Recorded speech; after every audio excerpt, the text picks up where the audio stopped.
Surgery நடந்து 2 ஓவரிஸுமே எடுத்தாங்க. எங்ககிட்ட காட்டவும் செய்தாங்க. 2 ஓவரிஸும் எடுத்தாச்சு. பேர் பாஸ்டர் ஜெபாஸ்டின். நான் வந்து 16 வருஷம் ஆச்சு மிஷனரியா நார்த் இந்தியாவில் வந்து 7 வருஷத்துக்கு முன்னால எங்க கல்யாணம் ஆச்சு.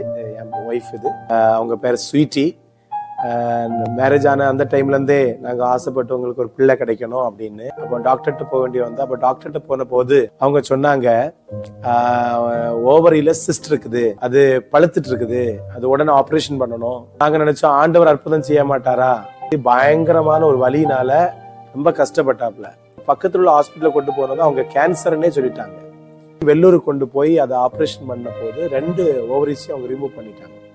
2 ஓவரிஸையும் ரிமூவ் பண்ணி சர்ஜரிக்கலி ரிமூவ்டு அப்படின்னு கையில ரிப்போர்ட் இருக்குது. ஓவரிஸ் எல்லாம் பழுத்து உடஞ்சி கிட்டத்தட்ட 4 லிட்டர்ஸ் பழுப்பு டாக்டர்ஸ் வந்து எடுத்திருந்தாங்க. அந்த பழுப்பை கிளீன் பண்ணும்போது எனக்கு ரொம்ப சீரியஸ் ஆயிட்டு.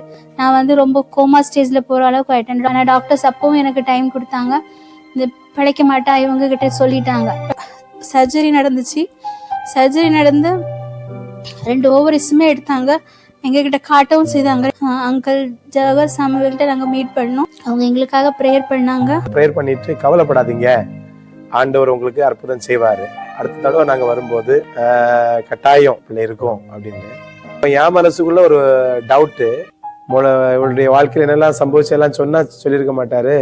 ஏதோ அவர் விசுவாசத்துல சொல்றாரு, அப்படியே ஆகும்னு இருந்தா ஆகட்டும், நம்ம கையில இல்ல. என்ன என் பிரச்சனை எனக்கு மட்டும்தான் தெரியும் இசப்பா அப்படின்ட்டு. ஏன்னா எனக்கு 2 ஓவரிஸுமே இல்லையே அப்படின்ட்டு. ஆனா ஆப்ரேஷன் பண்ணதுக்கு அப்புறம் லேடிஸ்க்கு அந்த பீரியட்ஸ் எல்லாம் நின்றுரும் சொல்லிட்டாங்க. ஆனாலும் அந்த டைம்ல இருந்து எனக்கு நார்மலா எல்லாமே மந்த்லி எனக்கு எல்லாமே வர ஆரம்பிச்சிருச்சு. அப்ப நாங்க போய் செக் பண்ணும்போது சொன்னாங்க ஒரு சின்னதா ஒரு டிஷ்யூ இருக்குது, 3-4 மந்த்ஸ்ல அது வந்து இன்ஆக்டிவ் ஆயிரும் அப்படின்ட்டு. நாங்க எதிர்பார்த்துட்டே இருந்தோம் ஆண்டவர் அற்புதம் செய்யட்டும் அப்படின்னு. உண்மையாட்டு அது ஒரு அற்புதமாக ஜூன் மாசம் கன்சீவ் ஆனா, ஜூலை மாசம், ஆகஸ்ட் மாசம் கன்ஃபார்ம் ஆச்சு. எங்களுக்கு 7th மந்த்ஸ் ஆண்டவர் எங்களுக்கு குழந்தை பாக்கியத்தை வந்து எங்களை ஆசீர்வதிச்சிருக்காரு. உண்மையாகவே ஆண்டவர் செய்த பெரிய நன்மை. இன்னைக்கு எங்க ஊழியத்துல அது ஒரு பெரிய சாட்சியா இருக்கு.